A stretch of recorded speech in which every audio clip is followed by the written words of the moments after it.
ಬಿಹಾರ ವಿಧಾನಸಭಾ ಚುನಾವಣೆ ರಂಗೇರಿದ್ದು 4 ತಿಂಗಳುಗಳು ಮಾತ್ರ ಬಾಕಿ ಉಳಿದಿದೆ. ಎಲ್ಲಾ ಪಕ್ಷಗಳು ಮತದಾರರನ್ನು ಓಲೈಸಲು ಕಸರತ್ತು ನಡೆಸುತ್ತಿವೆ. ಇದರ ಜೊತೆ ಮತದಾರರ ಪಟ್ಟಿ ಪರಿಷ್ಕರಣೆ ದೊಡ್ಡ ವಿವಾದದ ರೂಪ ಪಡೆದಿದೆ.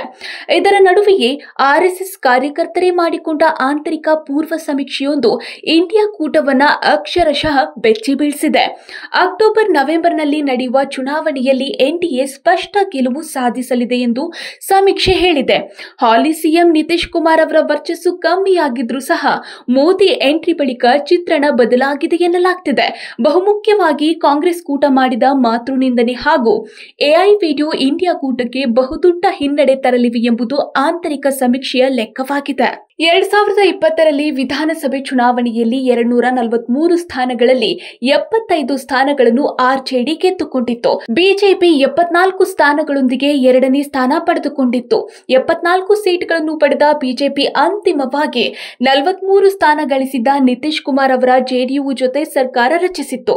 ಈ ಚುನಾವಣೆಯಲ್ಲಿ ಕಾಂಗ್ರೆಸ್ 19 ಸ್ಥಾನಗಳನ್ನು ಗೆದ್ರೆ ಎಲ್ಜೆಪಿ ಕೇವಲ 1 ಸ್ಥಾನ ಗೆದ್ದುಕೊಳ್ಳುವಲ್ಲಿ ಸಫಲವಾಗಿತ್ತು.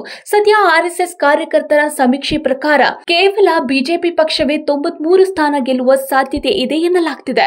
ಇನ್ನು ನಿತೀಶ್ ನೇತೃತ್ವದ ಜೆಡಿಯು 39 ಸ್ಥಾನಕ್ಕೆ ತೃಪ್ತಪಟ್ಟುಕೊಳ್ಳಬಹುದು. ಚಿರಾಗ್ ಪಾಸ್ವಾನ್ ಅವರ ಎಲ್ಜೆಪಿ 11 ಸ್ಥಾನ ಗೆಲ್ಲಬಹುದು.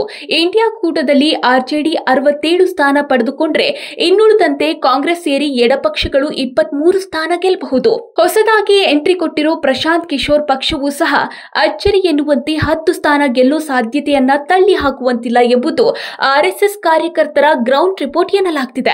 ಅಲ್ಲಿಗೆ ಬಿಜೆಪಿ, ಎಲ್ಜೆಪಿ, ಜನ ಸ್ವರಾಜ್ ಪಕ್ಷಗಳು ಒಟ್ಟುಗೂಡಿದ್ರೂ ಸರ್ಕಾರ ರಚಿಸೋ ಲೆಕ್ಕಾಚಾರಗಳು ಸುಲಭ ಎನ್ನಬಹುದು. ನಿಮ್ಮ ಪ್ರಕಾರ ಈ ರಿಸಲ್ಟ್ ಬರಬಹುದಾ? ಇಂಡಿಯಾ ಕೂಟ ಗೆಲ್ಲುತ್ತೋ, ಎನ್ಡಿಎ ಗೆಲ್ಲುತ್ತೋ? ಕಮೆಂಟ್ ಮಾಡಿ ತಿಳಿಸಿ.